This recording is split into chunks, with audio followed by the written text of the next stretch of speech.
noon hour is here. Check it out. And you're locked on to Utah's highest rated, most listened to sports radio station. It's my station. It's my station. This is Hans Olsen and Scotty G on 97.5, the KSL Sports Zone.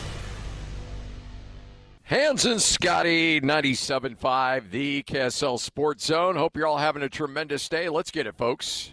How you doing, buddy? I'm doing good. I think we got some hot mics. How we sounding back there, Lloyd? We're doing all right? As terrible as usual? Oh. Come up a little bit, all right? How about me? How am I doing? Test, 1, 2. Test, 1, 2. How's that sound, buddy? A little bit more? Okay. Okay. I like that.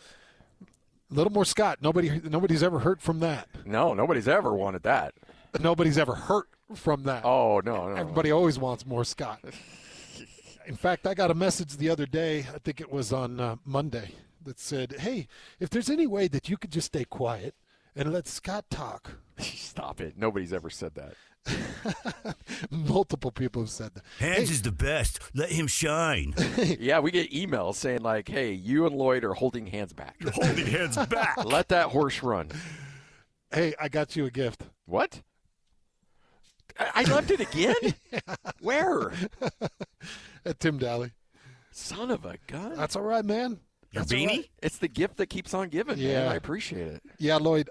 So beanies are to Scott as canes were were to to Lavelle. Lavelle Edwards. Oh, man. Scotty's got mini beanies. I do. And he will remove it at some point and then be like, oh, things are good. And, Yep. and he'll leave. Oh. Yeah, I got you, buddy. And it's funny because last night I was leaving the game, the Utah State game, and I'm like, man, where's my beanie at? Like, it's cold. I'm like, oh, it's in my car somewhere. Hey, did you go to the Nike store? I'm not going to tell you what brand this is, but yes, I've been shopping. Yeah, because you saw that was the one that our guy at Tyler was wearing yesterday. Yeah, Tyler. No, this is a bit different. Oh, okay. It's a bit different. All right. But I did go shop for some new clothes. Yes, you did. Yes, you did. I'm sick of looking like a schlub. Oh, man. Amanda has told me a couple times now that she doesn't want to be with a man that dresses like he's still a college student. You're rocking the new body. You look like you're chiseled. Well, you've always looked like you're That's chiseled not out of true. granite. No. But I looked like I was chiseled out of turd for about 6 months or 6 years. And so, like, look, if you got it, flaunt it. Oh, buddy. Yeah, it's a skin-tight hoodie, but feeling good, man. Is that the XL? Nope, this is actually a 2XL. I still had to stay in the 2X. My shoulders are still filling out of 2X. That's the thing. The shoulders are what's going to get you. Yeah. It'll still – actually, my shoulders and love handles still will push tight on a 2X. Love handles. Stop. Yeah. There have been no handles there since 1994. Yeah, I mean, 94 they were starting to shave off at that point. Yeah. But you still had enough muffin top to open up a shop. Like it was still edible muffin top. Hey, all right, Lloyd and I have seen this. I want to start because I'm walking into dangerous territory here, and I'm fully aware that this may backfire in a very spectacular fashion. But the original Anaconda, you like that movie, right? I did, and I have seen the second. Oh, you have? I have seen the second. Okay, well, hold on. I thought we talked about this. No, we did not. We said we were going to, but we never talked about you actually going to it. Yes, I went to it. Okay, all right, hold on, Lloyd. As Hans talked to you, I'm not even going to look at your face right now because I want to guess whether you liked it or not. Okay. All right, Lloyd, have you talked to Hans about seeing this movie? No, I have not. All right. I'm not looking at Hans' face. This is an okay, all right kind of situation here. Hans is not tipped off whether he's liked this movie or not because I left that movie and I was driving back to my house with me and Brody. We always go to movies together. And I was like, is Hans going to like this movie or is he going to hate it? Do I suggest this movie or not? Because I could see it one or two ways. He either liked it or he absolutely thought it was dog crap. And it's only going to be one of those two. And I really didn't talk to you about it. No, okay. You did not. So, Lloyd, where are you at? What do you think Hans thinks of the new Anaconda movie? I think he's going to like it. I think, you know what? I want to argue with you. I actually think he kind of liked it. Hands. I loved it. Yes. I knew it. Yes. I loved it. I loved it because at one point, and are we in spoiler territory? No, yeah, No. we are. No, we're not. We kind of are. It's actually still. It's not like it's at the dollar theater yet. Lloyd got chewed out for a spoiler on what I can't even remember. On season 2 of Stranger Things. Yeah, he got. Yeah, that came out like 8 years ago. He got hit for a spoiler on the season 2 of Stranger Things. So I'll be careful. This is what I'll say. The cameo at the end did it for me. Yeah. Only because I might be one of his biggest non-LA fans in the world. She's okay. She's Jenny from the block. Her, I don't know. But okay, great. Jack Black, he's so niche and he just is who he is. But when he throws that karate kick and when he does the coming again, it's like everything he does is predictable, but it's hilarious. And there's a scene. Yeah. There's a scene in that movie that killed me. That I could not breathe. I could not breathe. And Zane is brilliant. Yeah, I love Steve. Where's he been? Is it Zane or is it Zahn?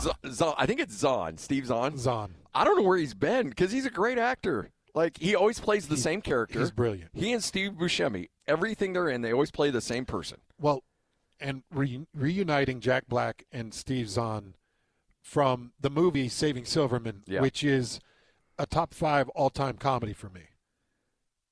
It was watching those two with their chemistry, and it was great, man. It was out of 10, I'd give it a good solid 7.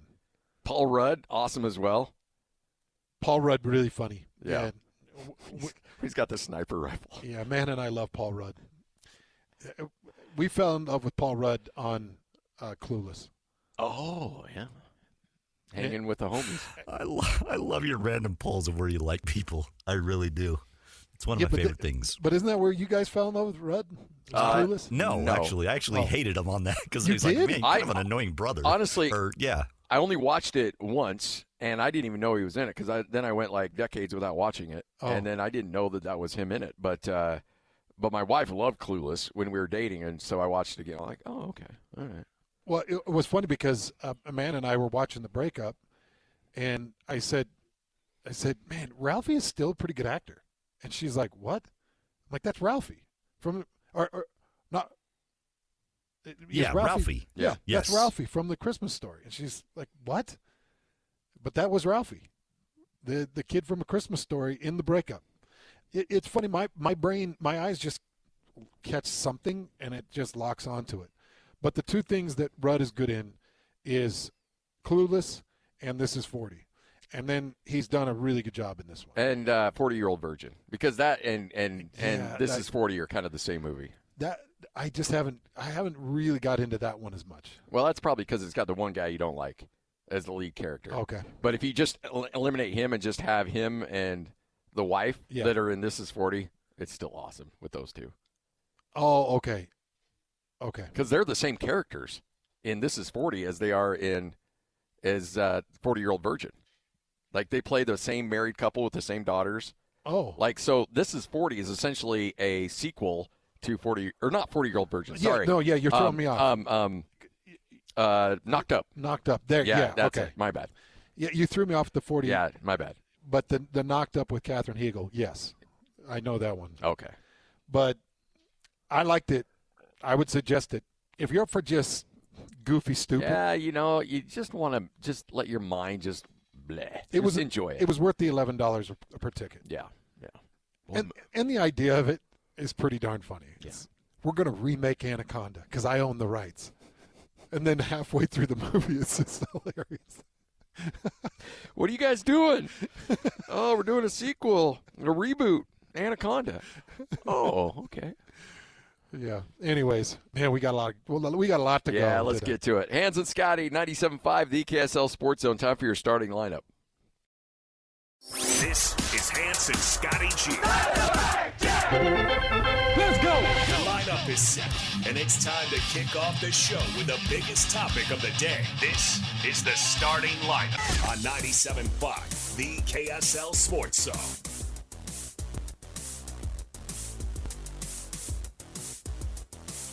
Hans and Scotty, 97.5, the KSL Sports Zone.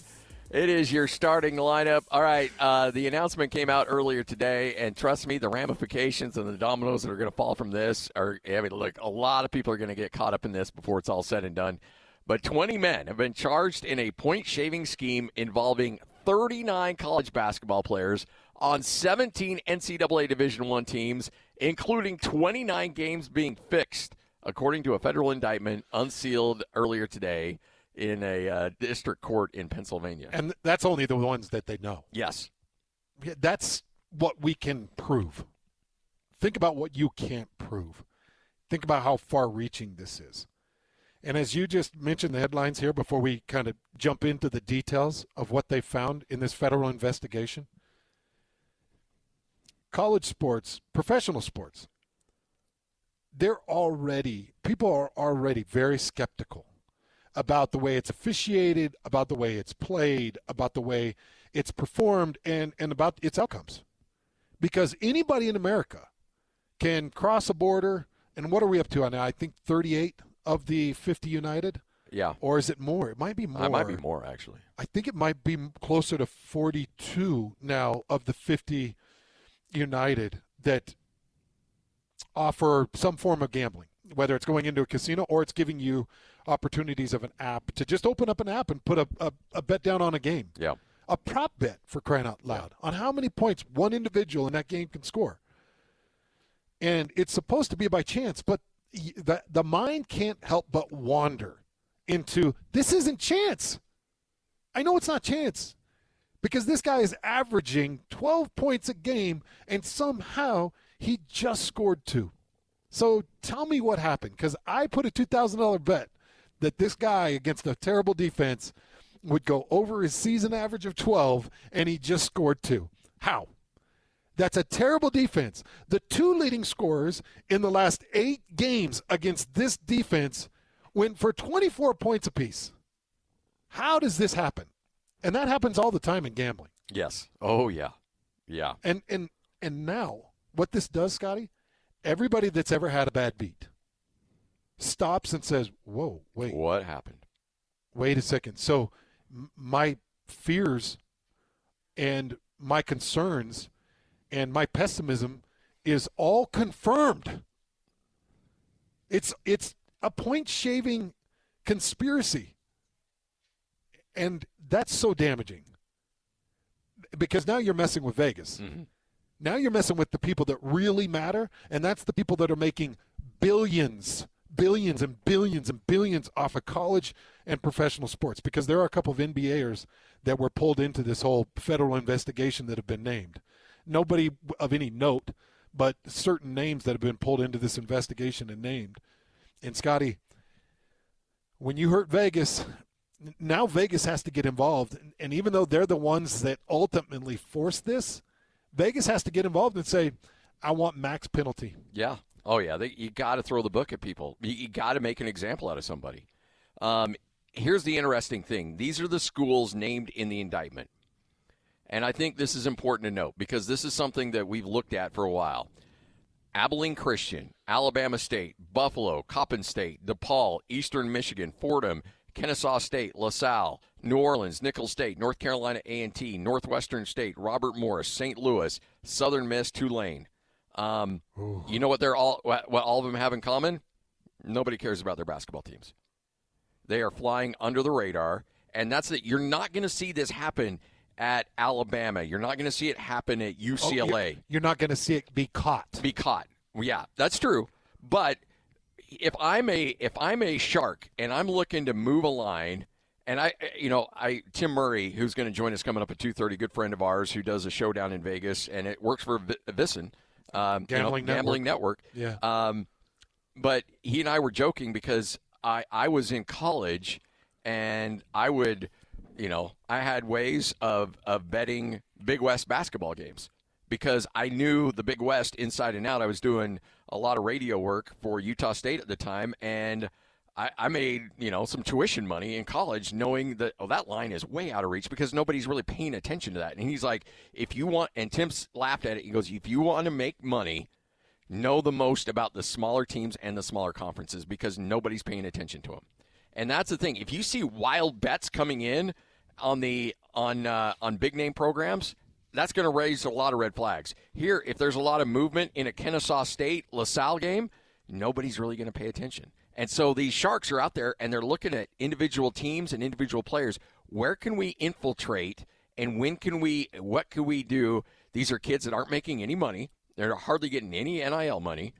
They're more apt to need money, and you can resonate with them because a lot of them don't have professional aspirations because they know, like, this is all I've got. And when I'm done, I'm going back to my hometown, and that's it. And so they're going to be easier swayed. It'll fly under the radar. These are the schools that are going to be a little bit more susceptible than other schools when it comes to this stuff. Go through the list a little bit slower just because I think we've got listeners that are keyed in thinking, wait a second, who are the names? What are the schools? Go through that list again so people are familiar with the schools that have now been pulled into, talked about, indicted with these players on their team. Abilene Christian, Alabama State, Buffalo, Coppin State, DePaul. Now, DePaul's probably the biggest name on there. Outside of Tulane. Yeah. Eastern Michigan, Fordham, Kennesaw State, LaSalle, New Orleans, Nicholls State, North Carolina A&T, Northwestern State, Robert Morris. That's a big one. Yeah. St. Louis is a big one. A moderate one. Southern Miss, decent size. Tulane, that's they and DePaul are probably your most notable ones on there. So, again, 39 college basketball players on these 17 Division I teams and 29 games being fixed. Going back to 2022 is kind of when they suspect this kicked off. 4 of the players charged are Simeon Cottle, Carlos Hart, Kamian Shell, and Omar Karsiri. Some of the other names that are pulled into this, 2 of the players named in the indictment, Sedquavius Hunter and DeQuavian Short, were sanctioned in November by the NCAA for fixing New Orleans games. And when I talk about, Scotty, throwing the book at them, all right, so what does throwing the book at these guys look like? The bribery charges carry a maximum of 5 years. So the bribery charge essentially is the fixer coming to the player and saying, here's 10 to 30,000. I think that was the number that was stated, wasn't it? It was between 10 to 30,000 for a player to shave and fix a game. So they take that money, that's the bribery charge. The fraud charges, however, carry a maximum sentence of up to 20 years. So how do you stop this? How do you stop it? You don't show leniency. Now, I know that our country right now is really, really big on nonviolent criminals in prison systems. They're really big on it. And I do think that there is a lot of room to grow with nonviolent crimes. And certain things could probably be served at home with certain restrictions and very, very large penalties, financial penalties. But in this case, I think the way you send the message is you strip freedom because this is gigantic crime. Yeah, this is horrible. And I could see these kids are probably pretty ignorant to just how big of a crime it is because they don't understand the magnitude of gambling. They don't understand who's involved. But those are some of the people that really run the country. Those are the big money people that have massive sway. And when you're talking about people that have massive sway, you don't wrong them because they're the ones that run the judicial system. They're the ones that are in the pockets and in the ears of the judicial system saying, and I know it's a nonviolent crime, and I get it, it's a 19-year-old kid. But that kid knows better. That university needs to suffer. But this kid, he has to be put on display because We can't have the general public feeling like it's not to chance. Especially when we start talking about the NBA and the NFL. Yes. Yep. So then give me an option. How else do you stop it? You can't squeeze blood out of a turnip. They don't have money. You can't fine them at $1.2 million. Yeah, fine. Yeah, like, oh, yeah, he got served a $2 million fine. Okay, the kid has no money. Like, he spent the $10,000 he was bribed with. Yeah, like, what are you going to sue me for what? So, okay, well, let's go to his parents. Wait a second. He's an adult. These college kids are, every one of them falls into the adult. You can't go to parents. It's the kid. Kid's already broke. So how do you do it? How do you send the message? So that every single college kid, and by the way, back in my day, which is stupid to say, we did not have the internet yet. It was out there, yeah, but we were just starting to stumble into emails and stuff. And news stories like this might slide under the radar for me, maybe. I might read the Des News from time to time, and I might be sitting in a locker room, and more intelligent guys like Chris Hoke and Carlos Nuno would sit there and say, hey, Hans, did you hear about the gambling thing? But, Scotty, honestly, it probably slides by me. I probably don't hear it then. I think every college kid has a phone, and every college kid is going to be on Twitter, or every college kid's had some access to social media. When it hits that these individuals were sentenced to 20 years prison time for taking money and on fraudulent charges, every one of them will, if they're currently engaged in that activity, they're going to throw up on their lap, and they're going to start making calls to conceal information. And the ones that aren't, but were thinking about it, are going to be like, no, 20 years, no way. I just don't know how else to stop it. Yeah, that's and a lot of people look at and they hear the term Vegas, and they think of seedy, underground, fixing games, all that other stuff. Here's the thing: Vegas, nobody wants these kids prosecuted more than your odds makers and your and even your online, DraftKings or whoever. Nobody wants this fixed more than those guys. Because number one, they don't want to lose money on a game system. But number two, they want some level of integrity. So if somebody puts money on a game, they feel like it is truly chance. It is based on their opinions on how a game is going to go. And if the general public starts to feel like things aren't on the up and up, would you ever bet on a boxing match? I wouldn't. Never in a million years. No. Why? Because I always think it's fixed. Especially a Jake Paul match. Exactly. Whether or not it's fixed or not, I don't know. But in my mind, I see boxing, I think fixed. I immediately think that. Now, that's not fair to a lot of good boxers out there. What about UFC? UFC, not quite. No. I don't think that yet. But I think Don King, I think of everything else that's been dirty with boxing. I think of things that have gone on in the past. I still think Tyson took a fall for Buster Douglas. So the only thing I want to try to soothe that just a little bit, if I can. But I know that those are fixed. And I know as far as Hollywood is concerned, and when they're building movies, it's always around the contact, the mixed martial arts or the boxing world that they really bring that in. But what I've learned about those sports, whether it's UFC or boxing, if you lose 2 or 3 in a row, you're done. In the UFC, if you lose 2 in a row, you might get a third chance. You might not. So if somebody's telling me to take a fall, then it has to be connected to Dana White. And I've got to have insurances that if I take a fall, I'm getting a 5th fight. Otherwise, I take 2 falls, and I'm gone. Yeah. And then what good am I to the odds maker anyway? Yeah. And okay, so if you come to me, and I'm fighting John Jones, who's never fought or who's never lost, and they're saying, hey, you got to win this, and it's going to be this. Well, now John Jones has to be on the fix. And is John Jones going to put a blemish on his record? There's certain ones, but then there's boxing matches that Vegas might still put odds on that doesn't matter, like the schools that you're just talking about.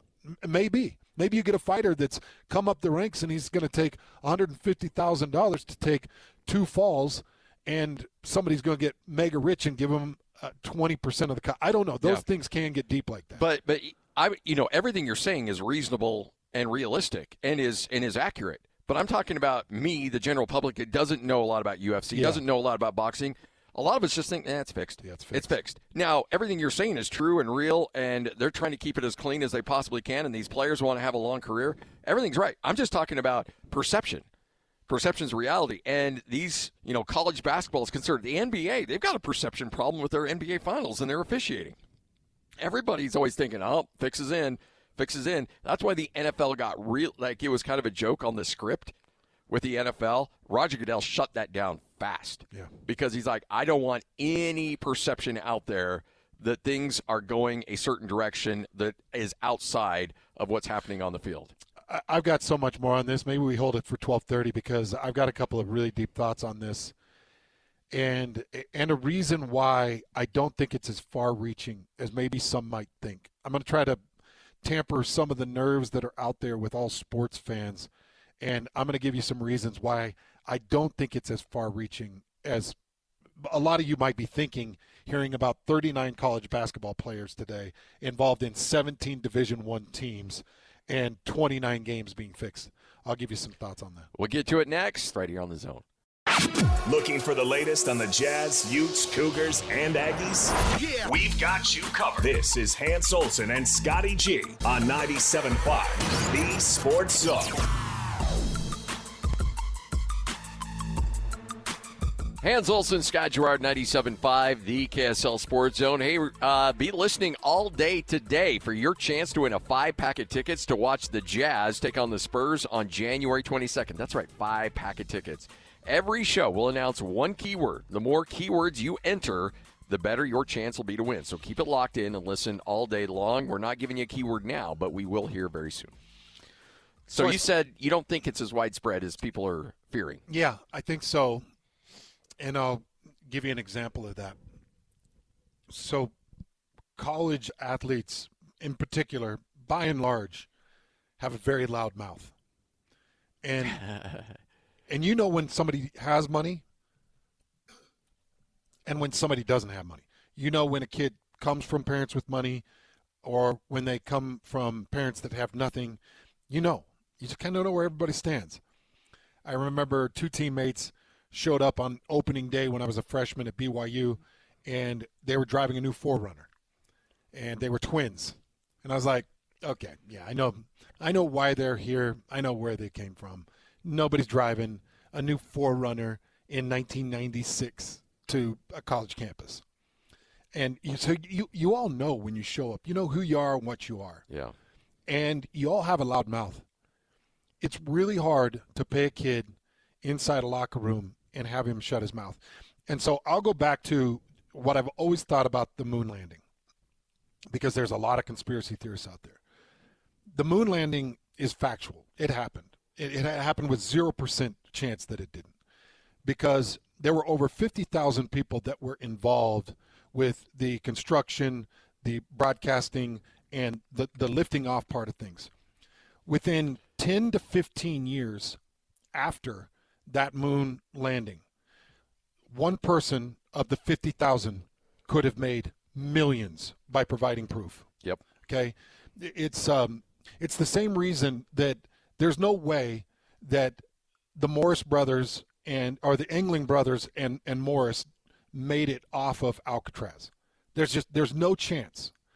They were the 3 that had the most likely chance of escaping back in the late 60s. And they built a couple of different movies, including a Clint Eastwood. Clint Eastwood made it off that island. The Escape from Alcatraz. How did that movie finish? They left it open. Yeah, they left it open. He found the carnation and crunched it and threw it back in the water and left it open. Yep. But there's no way that the Engling brothers and Morris made it off of that Alcatraz, because I think that there was a 10-year or maybe a 15-year margin where they could have come forward with their story, presented truth, and told their story and made millions, and they never came forward. So I look at it with the same with gambling, with a lot of the gambling scheme. There's too many big mouths. You know too much about everybody. if you had a teammate that was doing it, you would have to ring the alarm. Otherwise, you're complicit. Otherwise, you aided and abetted. Otherwise, in some form, you're a part of it. Yeah. If you started showing up, Scotty, in a new Lamborghini, and you're rocking $1,000 shoes, I know something's off with you. And I say, what, dude, what are you doing? Tell me what you're doing. Oh, Hans, radio got real lucrative. No, I didn't. No, I didn't. I like how we all laugh. Like, where are you getting your money? And the second you say, I think it's probably best I don't tell you because it's best you don't know. You don't want to know. You don't want to know. Yeah.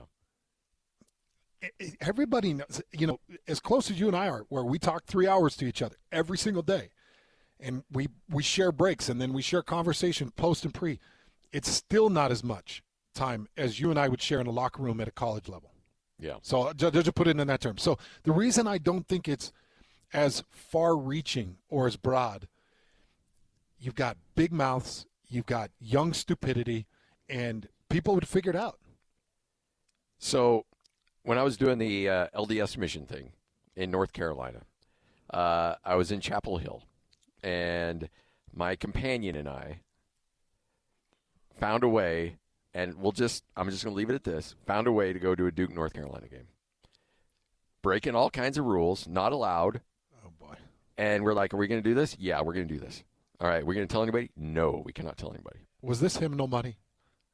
No. Oh. Well, maybe a byproduct of it a little bit. So anyway, we go to the game. We come home. Nobody knows about it. It's just the two of us, right? We're just going to be like, you know what? We're taking this to our grave. Yeah. We're not saying a word. Within 4 days, the mission president knew. Oh, how? Because we couldn't keep our mouth shut. Because we're a couple of 20-year-old morons that did something we thought was really cool. And we're like, hey, bro, don't tell anybody. But guess where we were? We went to the Duke, North Carolina game. I saw Rasheed Wallace out on the court. Can you believe that? Okay, you can't tell anybody. Boom. That spread like wildfire. Oh, and within 4 days, we were in an office getting chewed out and being threatened to get sent home. That's it. Because exactly what you're saying. You're 20 years old. You have something you're excited about, but you're like, I can't tell anybody. But I'm going to tell you, but that's it. It ends here, right? We're in the vault. Oh, yeah, we're in the vault. Bro, guess where he just went? Guess how much money he just made? And it will, like wildfire. Do you know how many murderers would get away with it if they didn't have guilt or they didn't want to brag, or they didn't feel like somebody's got to know? There would be so many more that would get away with it if they just wouldn't tell somebody, or they wouldn't have Google searches of how to strangulate, how to dispose of a body in the desert. People talk. They just talk, man. And people are perceptive. And you're around people. You've got to be a complete loner. Guess what you can't be in college sports? You can't be a loner. Now, we had guys that were as close to a loner as you can possibly be, but when we're running two-a-days and we're running a 6-week camp, and you got to be there at 5 a.m. for treatment, and we start lift at 6 a.m., and you go 5 a.m., and we're just finishing up our film sessions at 9 p.m., you are forced to be with me 5 a.m. to 9 p.m. These athletes are around each other. So I get it, man. This is a big scheme, and this is a lot of people. And I think the reason these kids were caught were probably above and beyond people leaking. This goes to people being stupid with their gambling. That's what this is. Just understand that if you get a tip, like for instance, let's just say that somebody got a tip on this Broncos game taking on the Bills on Saturday, and somebody got a tip. And you're like, oh, man, I got this tip. I know for a fact the Broncos are going to win. The Bills are taking a dive. Okay, what's the number that doesn't ring the bell? This is going to be a first-time bet by somebody named Hans Olsen that just opened up his app and just went across the Arizona border because he lives in Utah. And what's the number? Because I want to put $150,000 on it. Well, how about this? But that number tips. In the indictment a group of people bet $424,000 on the first half score of a Kent State Buffalo game. You can't tell me that's not going to cause alarms all across the world of gambling? You morons, what are you doing? That's the problem. And here's the issue with that. I think in that world, you might be an outsider that gets one tip in your life. One. And you know you can double your money. How much do you put on it? You know, oh my gosh, Tulane has taken the dive. We've got 2 players that are shaving points tonight. Tulane has taken the dive. I can't believe I've got this information. And you come to me, it's like a scene from Goodfellas? Goodfellas. Okay. When the guy shows up in the pink Cadillac. Oh, yeah. And I say, I told you not to spend the money. Yeah, but it was just a one-time gift. It was a gift for my wife. You and I are sitting there, and you say to me, Hans, first of all, you're not supposed to have this tip. Second of all, if you put more than $2,000, we're all going down. And I'm like, wait a second, I got one shot. I know I can double this. I'm going to go to at least $5,000. How's he ever going to know? Yeah. And I get the tip because of your loud mouth, and I put $5,000 because I feel like I can walk with 10. You see how dirty? It's so dirty. Yeah. And then you call me and you're like, you just tipped the whole hand. Everybody knows. Why'd you put $5,000 on it? You tell me you didn't put $100,000 on it. Well, I thought I told you 100. I thought you said 100,000. Because, dude, if you knew it was going to hit, yeah. and you're already that level of a criminal. Let her roll. Well, they did. $400,000 on a first half of a Buffalo Kent State. Oh my gosh. Are you out of your mind? Yeah. Somebody made a big mistake. Yes. That's what tipped the hand. That's probably what really kicked off this whole investigation. Hans and Scotty, 97.5, the KSL Sports Zone. What you may have missed coming up next. Coming up at 1 o'clock, our good friend Ken Pomeroy. Lloyd tried to chase him off the station, but, hey, he's back. He'll join us coming up at 1:05. Kurt Helin will join us at 2:05. And our good friend Tim Murray will give us some insight into the Vegas world coming up at 2:30. It's all right here on 97.5, the KSL Sports Zone. Any part of the show, every moment of every show is available in podcast form by searching Hans and Scotty on your favorite podcasting platform or online at KSLSports.com. This is Hans Olsen and Scotty G on 97.5, the KSL Sports Zone. Hans and Scotty, 97.5, the KSL Sports Zone. Time for another edition of What You May Have Missed. Eventually, Hans, the slow starts of BYU basketball, it's going to catch up to them. But it hasn't yet. And they end up getting the win over TCU last night, 76-70. They trailed by 6 at half. But BYU responded, outscoring TCU by 12 in the second half, winning that game 76-70. Well, remember I was telling you in that rivalry game, Utah jumps up, whatever it was, 9-0 or something like that. Now, Utah shot terribly from the perimeter, but even in that game to start, BYU was something like 2 of 9 or 2 of 10. It was pretty rough. Last night they started 1 of 11 from long distance before halftime, and they trailed at halftime 36-30. They couldn't hit from outside, and they couldn't quite figure it out. Things were kind of slowed down. Then A.J. DeBonsa figures it out. He goes crazy. He scores 17 of his 25 in the second half. Richie Saunders figures it out. Robert Wright, he figures it out. Robert had 15 points, 6 rebounds, 6 assists, and they started to come together. So, yes, the slow starts are brutal, and at some point it's going to catch you in the Big 12. The Big 12 plays too good. Look at TCU now. Oh, yeah. They've lost 3 in a row. That's a good team. Yeah, it's a great team. And they're just getting sunk in the Big 12. It's brutal for them. But this is what I love. So you have a team that has a slow start, but I've got 5 or 6 different guys on my roster that I can go to and say, fix it. Fix it. I can go to Kebakeda and I can say, okay, have you seen how hard they're banging A.J. DeBonsa? Have you seen what they just did to Richie Saunders? Richie just took a spot up 3 and they ran right through him. Go change it.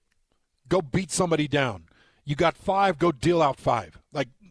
Or I could say, man, they're finessing us to death. Robert Wright, come here. They want to finesse us to death? Let's go. If they want to hit crossovers, then give me some movement in the lane, and let's start hitting fire with fire.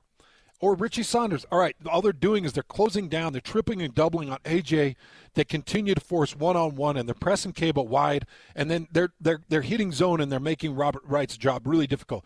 Just trail and spot up. That's all we want you to do. Trail and spot up. You hit 3 of the next 8 shots, and we're back in this thing. Like, I can go to so many guys with a job and just say, get the job done, and we'll turn this thing around. And that's what I'm seeing as I'm watching, because I stayed up and watched that stupid game. Well, and that's what's really impressive is their ability to flip the switch. You can go glass half empty, glass half full. Sure, they shouldn't be playing with fire like this, but as you mentioned, they've got so many bullets in the gun right now that allows them to flip a switch. Somebody's going to flip it. And you know what their most deadly bullet is Kevin Young. Yeah. How much experience that guy has and an understanding of, I'm seeing the big picture. Yeah, I see what Utah's doing. They're triple teaming AJ. Anytime AJ gets within 8 feet of the paint, they're closing down. They're crunching on him. So what do? And he's got answers for that. Well, and I thought he had a really great quote last night after the game. There, everybody's like, well, how do you handle? What was the message in the locker room? He's like, stay the course. Yeah. He doesn't freak out. Doesn't get upset. Isn't throwing stuff against the lockers. Isn't MFing everybody inside. He's just like, you know what? Just keep doing what you're doing. Things are going to be fine. We're going to be okay. We got a plan. We'll make some slight adjustments. Just keep doing what we're doing. Eventually, our talent will win out, and it happens more often than not. And it happens more often than not. And who was the game changer? Keba Keita. With a minute left, huge block shot, and turns things around. Who's the game changer? Ada Bonsa. AJ figures things out and starts to deal when dealing was really important. So I love this team, but you are 1,000% right. They give up 9 points to start a game. They find themselves in a 7-point hole against Texas Tech. Yeah, Texas Tech. It's over. Yeah. By the way, Tech rolled over Utah last night. Utah trailed by 12.5, ends up losing that game by 14, 88-74 in Lubbock. Right here on the Zone. And Scotty G. That's right. Yeah! On 97.5, the KSL Sports Zone. Hans and Scotty, 97.5, the KSL Sports Zone. All right, Ken Pomeroy is going to join us here in just a moment. Fired up to chat with him, as always. Get to his website, kenpom.com, and check out all the stuff that is available there for you. Great insight, great analysis, and he's the best. And if you're wondering why BYU runs 13 games in a row, I think it was 12 in a row after the Utah win, and fell from 9 to 11. Is that right? Yeah. Maybe Ken can shed a little bit of light on that, because I think that a lot of people wondered, wait. I know it wasn't this dominant win over Utah. It was still a win, and they still grabbed it in the final minute. Even though Utah kept it within 2 to 5 points, I still felt like BYU had a decent control of that game, but Utah they really showed up. Yeah. But BYU falls from number 9 to number 11, and it's people like Ken Pomeroy that understand it, and hopefully he can shed a little bit of light on that. Well, even Ken Pom has BYU ranked 13th. Now, granted, when I say Ken Pomeroy runs a site that is all statistically driven. There's no opinion involved. No emotions. It's all computer rankings. No emotions, no opinion. Yeah. It's just the facts. I mean, it's the numbers that show the ranking.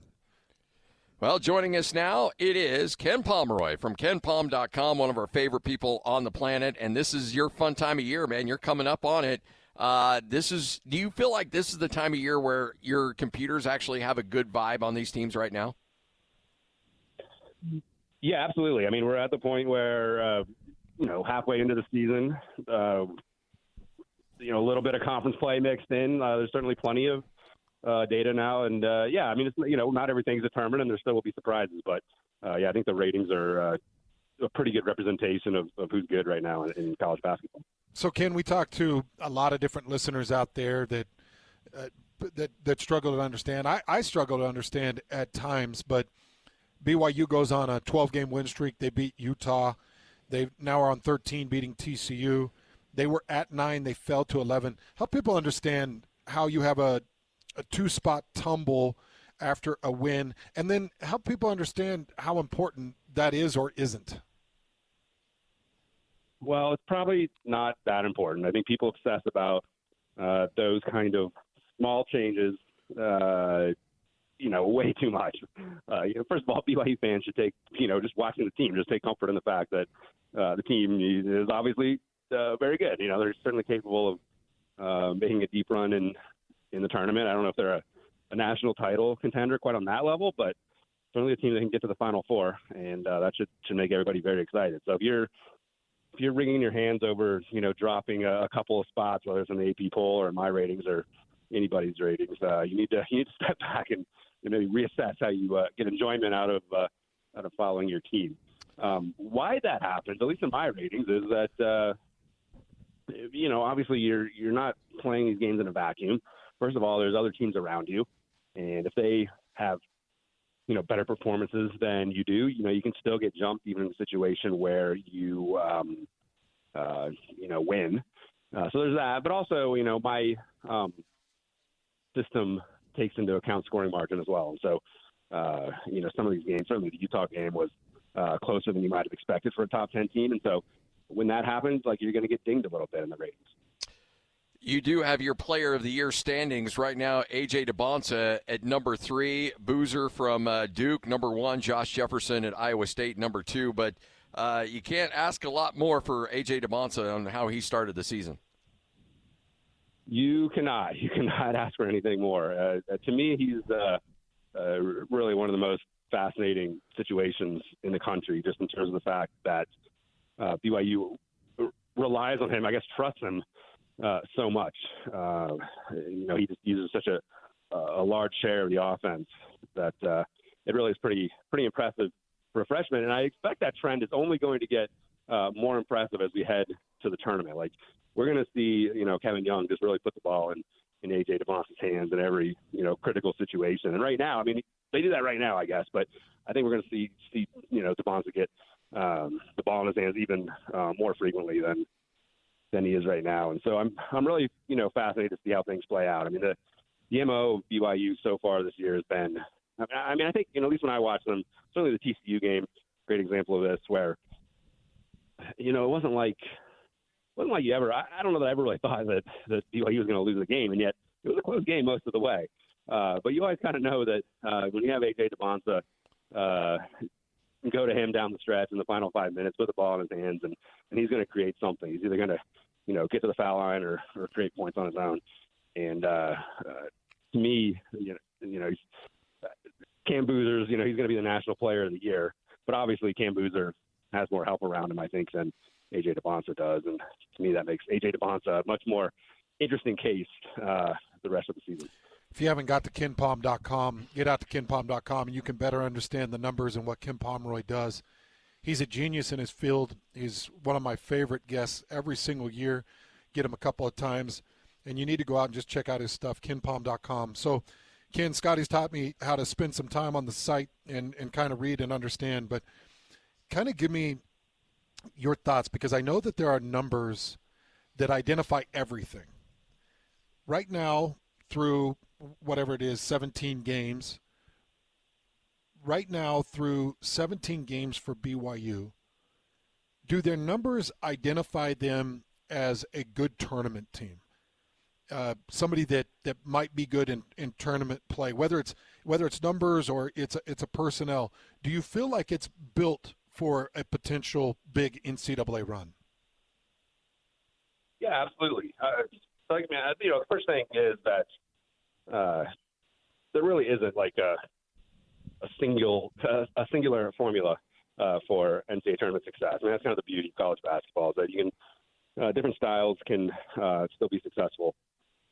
The one thing that was noteworthy about BYU is that on my site I color code various aspects of a team, red and green, depending on if they're good or bad. And BYU has green in just about everything, which is actually really unusual. Even the best teams, they're not going to be great at everything. You don't need to be great at everything to be successful. But BYU is at least good in everything and great in some things. And I think that speaks to the consistency we've seen from them this season. Obviously with just the one loss, but it just seems like, as I mentioned, with the TCU game, you just watch them, and even when the game's close for a while, when they're playing a weaker opponent, Utah game as well. You just don't really have a lot of doubt that they're going to pull out that game in the end. I was talking to by the way, in regards to that, I was talking to a coach once, and he was referencing a team that wasn't very good, and he goes, "Yeah, their Ken Pom numbers have more red on it than a slasher movie." And I was like, "Okay." Who said that? Just a coach? Yeah, just a coach was talking about some other team. But I was around the Utah State coaches, and they're like, "Hey, a new Ken Pom number, new Ken Pom number." Everybody's talking about average 2-point attempt distance. When did you add this, and what does that mean? Yeah, so I added this, I don't know, probably 2 or 3 weeks ago. And, average 2-point attempt distance, pretty self-explanatory. Yeah. The average distance of your 2-point attempts. I try to keep these stats simple that I put on the site. And it is what it is. But obviously you want to be, theoretically, you want to have shorter 2-point attempts. That should lead to higher 2-point percentage. And so that's the idea. It really is. It's one of these things that, in one sense, you want to have a better 2-point attempt distance. Like, that's just something you should probably strive for. But there are teams that don't have great 2-point attempt distance and still, they're very good from the mid-range or whatever. Purdue is a great example of this. Their 2-point attempt distance is pretty bad, but the 2-point percentage is actually good, and their offense is really good, best in the country. So it's a kind of a half of a skill stat and half of a style stat. It's one of these things that's really sticky for coaches. So, if a coach is great at 2-point attempt distance one year, they're probably going to be great at it the next year. It really speaks to the style of offense they try to run. Ken, in that line of conversation, how do you calculate your luck category? I love this, by the way. Yeah, this is a fan favorite. Yeah. It's one of those things I've always thought about. Every year I think about killing, but people talk about it a lot. So yeah. The luck stat is it's basically just looking at a team's performance in close games. And so teams that are winning a lot of close games are deemed to be lucky to some degree. And it's not to say, we put out the caveat, not to say that teams don't have skill in winning close games or that the idea of clutchness doesn't exist, but there's certainly a lot of, at least some luck that goes into winning close games. And you can almost see it on a nightly basis in college basketball, where somebody just makes a crazy shot at the end of a game, or there's a bizarre officiating call at the end of a game, or we've seen a couple instances here in the last week where a team makes like a shot at the buzzer, and you really can't tell on replay whether they got the shot off in time, and the refs kind of flip a coin and figure out if that shot is good or not. So that's the idea behind the luck concept.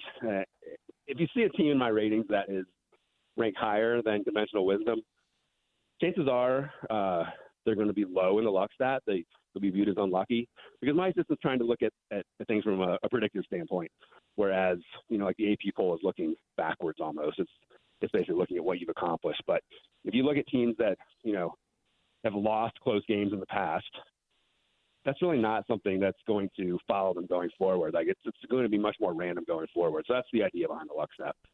Ken Pomeroy of KenPom.com joining us right here on 97.5, the EKSL Sports Zone.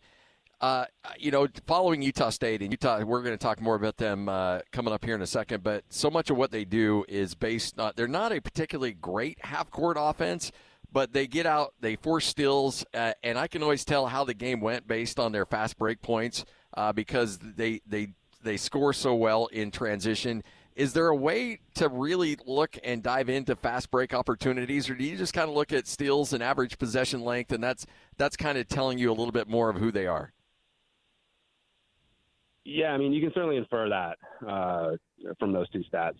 You can obviously dig deeper and look at just fast break opportunities directly. It's not something I have on my site at the moment, but you can do that.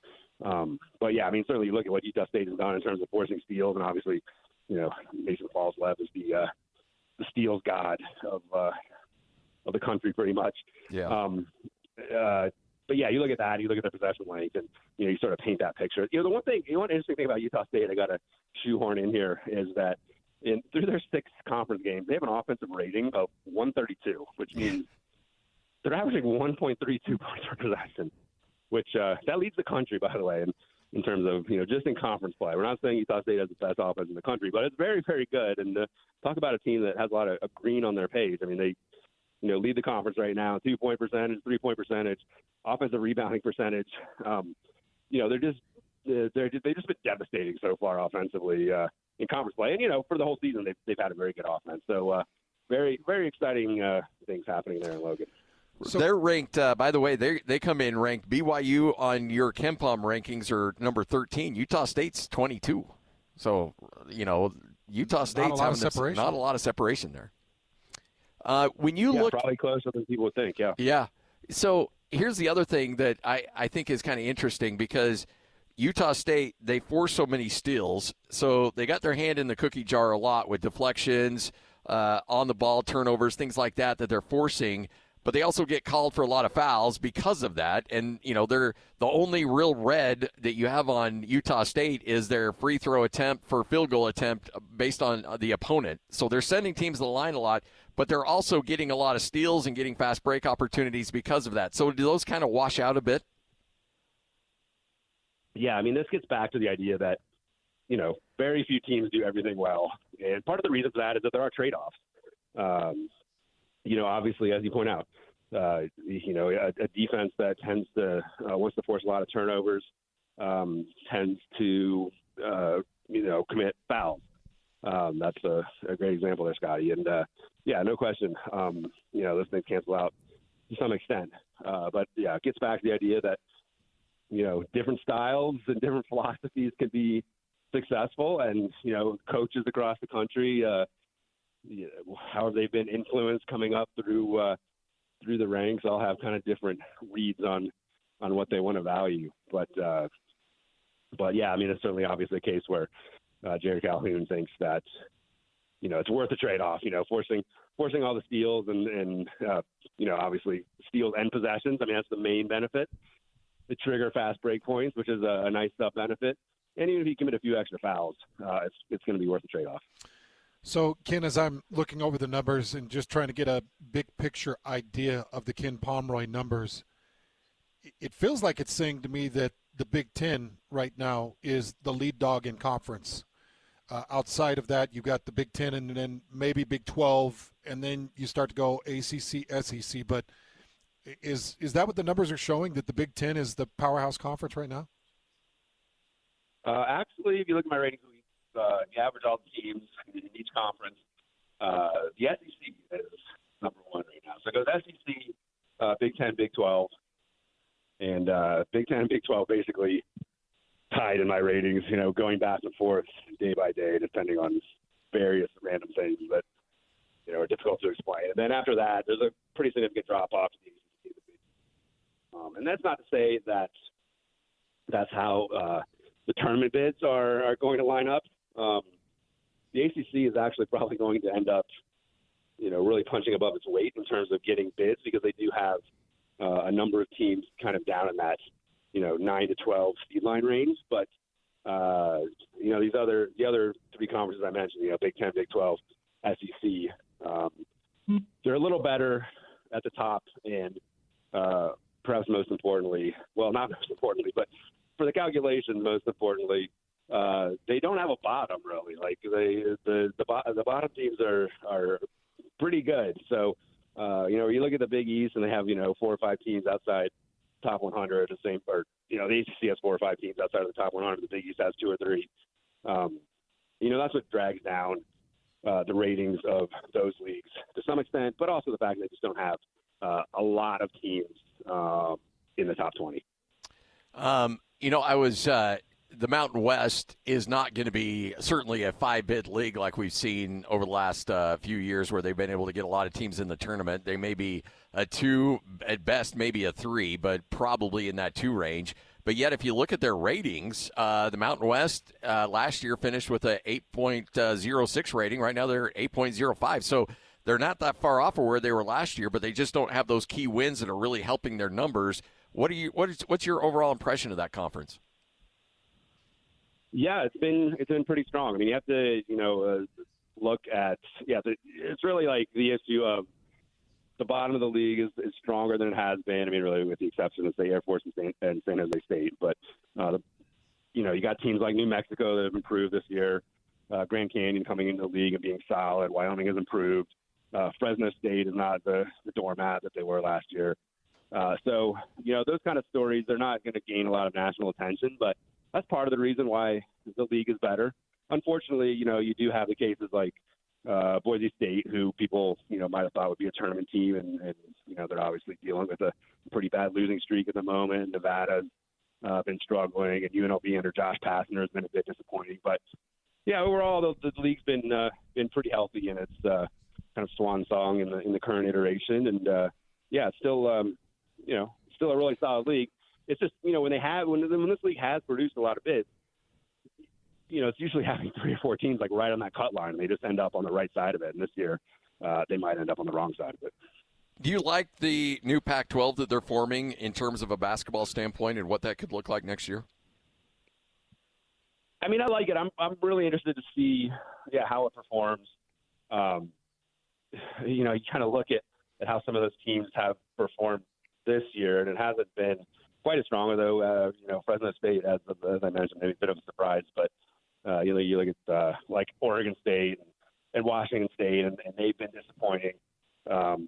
So it's going to be interesting to see what that league looks like.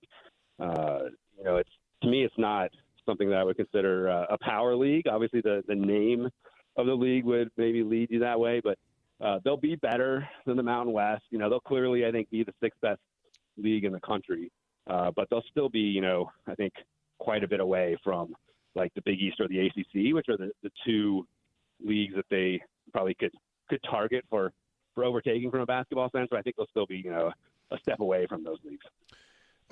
Ken, I know that you've already been generous with your time, and I don't want to get sidetracked too far, but because you are a numbers guy, Scotty and I have been talking about this big point-shaving scandal. 20 men have been charged in this scandal, 39 college basketball players a part of it, 17 NCAA Division I teams, 29 games that have been fixed. We're talking about up to 20 years of prison time for people. In your understanding of how a game plays out, how obvious is it when there might be a point-shaving event going on in a game? I think it's not obvious at all. I mean, that's part of the problem, and it's like part of the effect of something like this happening is that it's not obvious. Like sometimes players just play poorly. Like unless you're a star player, like you're going to have good games and bad games, and some of those bad games are going to look really bad. And it's not because you're fixing games; it's just because basketball is hard at the Division I level. That's really like the shame of all of this is that as a fan, I mean, not that this wasn't happening before, but it'll certainly be on people's minds more. You watch a game and you see somebody make a dumb play, and it's like, were they fixing? Are they on the take? Are they getting paid by somebody to screw this game up? So that's the real tragedy of all this is that it does, call into question the sanctity of various performances. And in the vast, vast majority of cases, anybody having a poor game or making a dumb mistake is just completely innocent. But, this shows that there are, hopefully rare cases, hopefully they're just rare, where obviously people can be on the take. And, I got a lot of thoughts on this. I don't know exactly where to go with it, but I'm not sure how we get out of this. Like, I think that there's a notion that, these people got caught and they're going to get jail time. That's going to deter people from doing this in the future. But I'm not totally sure that it will. I mean, a lot of these people are in desperate situations where they have no money. They're not getting NIL, and they see a big payday, and, they'll probably risk it, assuming that, maybe they can avoid getting caught. So I'm not, it's a sad day for college basketball in some sense, but I'm not sure that it's going to stop here. Ken, you're the best, man. We appreciate it. Looking forward to chatting with you again a little closer to tournament time, and it should be a fun one, man. Thanks for all you do. Thanks, brother. All right, thanks, guys.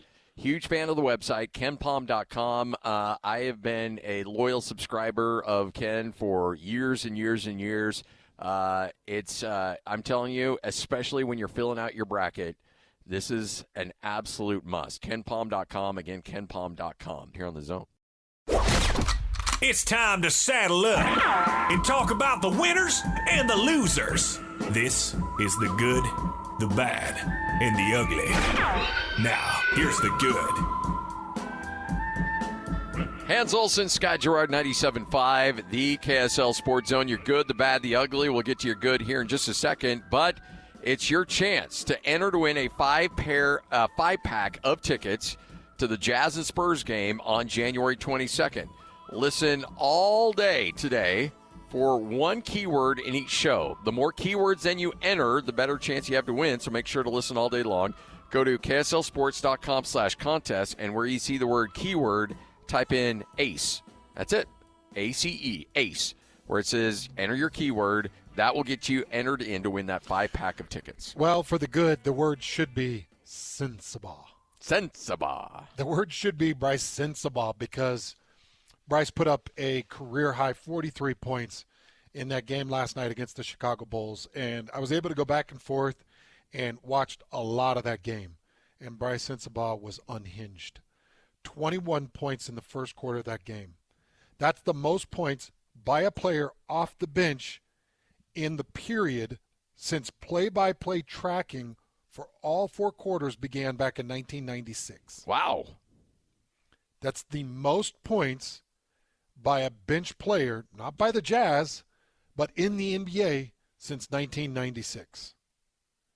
And he really, his 43 points helped keep the Utah Jazz in that game. No Larry Markkinen last night. He was out with illness. Chicago didn't have OKC, Josh Giddey. Yeah. He was out with a hamstring. And this was a pretty sweet battle. It was back and forth. It ended up with 26 ties and 17 lead changes. That's one of those games that I don't care. There's no superstar. There's no Lowry. I don't care if I'm watching Bryce Sensabaugh and Nikola Vucevic go back and forth as your scoring leaders. It was a great game. Great energy.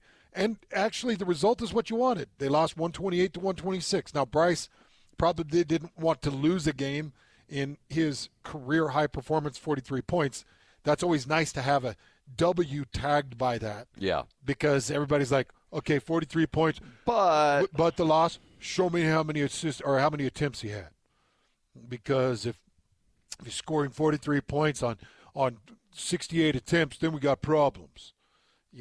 But I'm sure he would have liked to have the win attached to it. But still, nonetheless, Scotty, 43 points. That's awesome. And you know what? You're just seeing these, and I hate using this terminology when it comes to actual human beings, but the Jazz, when you see these guys continue to grow and develop, you're looking at potential assets in terms of look, Bryce Sensabaugh was on nobody's radar. Now, guess what? There's going to be people around the league at trade deadline and goes, that's a guy we could get. That's a guy that can help us out. And as the Jazz continue to position themselves to go all in on something, whether it's moving up in the draft or getting a star, whatever the case might be, when Danny Ainge wants to go all in, he's got enough bullets in the gun to be able to do it. Yeah, and you wonder how much this pushes Will Hardy to say, all right, let's take 43 for a ride. Let's go see what we can do. Let's build him into something. Yeah. The other thing I wanted to mention just in the good, because Keontae George, Bryce was unhinged pretty much through 4 quarters, but the first quarter was insane. Keontae George turned on the gas there in the fourth quarter, and he put in 15 points in that final quarter, and he had the final 3 that could have won it. And Keontae George is continuing to show that he can switch it into gear. He can be a freak. Mm-hmm. When he wants to be a freak, he can be a freak. And that's really good signs, too. And I thought Phil Pawski was great last night. Whole World News coming up next. Hans and Scotty, this is 97.5, the KSL Sports Zone. Go! It's time to span the globe for the hard-hitting news you care about. Well, not really. But hey, At least we found it interesting. This is Whole World News on 97.5, the KSL Sports Zone. We've got the whole world in our hands. You got the whole world in our hands. We've got the whole world in our hands. We've got the whole world in our hands. We've got the whole world in our hands. You got you and me, brother, in our hands. You've got you and me, sister. Hans and Scotty, 97.5, the KSL Sports Zone. It is another edition of Whole World News, spanning the globe to find something that hopefully will at least interest you. By the way, Hans, real quick story, as we've been talking a little bit about the gambling situation going on right now. We do have a situation brewing where a man decided to open fire on his roommates because of a lost bet. Had a prop bet. Had a prop bet on the amount of touchdowns scored by Josh Allen. Rushing touchdown scored by Josh Allen. He had it at 1.5. Or no, he took 2. Josh Allen got 1, and he thought he should have gotten 1 more. Was upset with it. Apparently, it lost some other bets, and friends started to tease him. So he took out the gun and started blasting the walls. No, he with didn't. It. Yes, and threatened them. Because not only did he lose money, he was losing dignity. So what's happening? And by the way, this is in your great state of Florida. Oh yeah, okay. That's not surprising. What's happening to him? Is he? Yeah, he's now been arrested. Okay. So this reminds me of a story, and I know we don't have much time, but I used to go stay the night at my friend Robbie Rotson's house. And Robbie. He was a rancher, and his grandpa actually owned one of the biggest ranches in Weezer. So I liked going and hanging with Robbie, but we always had to wake up early and go do ranch crap, which I hated. Milk cows and feed cows and collect eggs and all that crap. Move pipe. Robbie was we had to move pipe through alfalfa fields. Yeah. Yep. And if you've ever done that through potato or alfalfa, having to just rip it through the potato vines or rip it through the alfalfa is the worst. Sucks. And then getting the gophers out of the lines absolutely sucks. But anyways, so he had a young brother, Nate, and we used to love to tease Nate. And so what we'd do is we would spit on our fingers and we'd flip it across his face while he was sleeping. Sorry, Jim. And so we'd done like 5 or 6 big just right across his face. And he woke up and he was pissed. And he stomped over to the closet and he's like, "I'm shooting you both." We were probably 15. He's probably 13, 14. He grabs his shotgun, and he throws the cock on it. And Robbie and I run into Robbie's room. We shut his door. We lock it. We start to barricade it. And he's standing at the door. He's like, "I'm going to fire through the door." Man, you think that you're pretty tough and cool. No. Until somebody's got a gun. Until somebody's racking a 12 gauge. And then you're like, this isn't funny anymore. I know you lost some bets, dude, but, okay, get the gun out and be like, "I'm going to shoot up the house." But the second you pull the trigger, like he never pulled the trigger. Yeah. Thank heavens. Yeah. Nate came to his senses, and he couldn't do anything else because I was already, too big. But wait, what did you do to him again? I don't think we need to. Let's get back to that. What did you? I'm starting to understand why nobody wants to room with you on the road. You guys used to do it all the time. Everybody did it to their younger brothers. No. You basically just put a loogie on your 2 fingers and then you just flip it across their face while they're never sleeping. did that. Pretty much, but I was the youngest boy, so, But I don't Tim, remember. you did it. We all did it. Throw Tim's mic on. I'm just sick now, like just watching this and just. Yeah, well, he did rack And a by the shotgun way, on us. these are the stories Hans can tell. Imagine the stories he can't tell. Scotty's been a part of sometimes where I'm like, nope, no, it's not happening. Yeah, I know. When Hans will tell stuff and it's like, whoa, and then he's like, "I can't tell you that anymore." Well, it's like, by the way, he tells us stories on the air or like off the air that I've heard. Yeah. And then I'm sure there's a whole other level. Oh, yeah. Hey, by the way, Robbie Routson listens. Hi, Robbie. He's an engineer up north, I think, in Ogden. So, Robbie, What's if you're up, Robbie? listening and you want to back up that story, feel free. Because Robbie was more scared than I. Because I'm sitting in the closet with Robert. We'd barricade. We'd lock the door, and we're sitting in the closet. I'm like, Robbie, is he going to shoot us? And he goes, I think he might. So Robbie was like, "That's not the no, reaction." he'll be fine. Oh, he's no. like, no, No. he's coming in here. He's like, just stay down. And I'm like Nate might actually shoot You're us. like, Robbie, can you stand in front of me? Yeah. Yeah. He's like, why are you using me as a coat? Just stay on my shoulders. Protect my neck. Right here on 97.5, the KSL Sports Zone. Looking for the latest on the Jazz, Utes, Cougars, and Aggies? Yeah. We've got you covered. This is Hans Olsen and Scotty G on 97.5, the Sports Zone. Time to catch up with one of our favorite people on the planet from NBC Sports and ProBasketballTalk.com. It is Kurt Helin right here on the Zone. Kurt, how are you? I'm doing well. How you doing, guys? Man, good to hear your voice. It's good to hear your voice. Yes. Hey, before we get started in all the NBA stuff, I'm a little curious how much the NBA is concerned, because the NBA is under a huge spotlight. So I think it would be harder to pull off in the NBA than it certainly would at Abilene Christian College. But in terms of this new world of gambling we're in, how concerned is Adam Silver making sure that the integrity of the game stays where it needs to be? You'd like to say it's hard to pull off, but, Terry Rozier and Chauncey Billups got arrested a few months ago. Yeah, so, that's true. That's true. It is a big concern, and it's specifically with that information.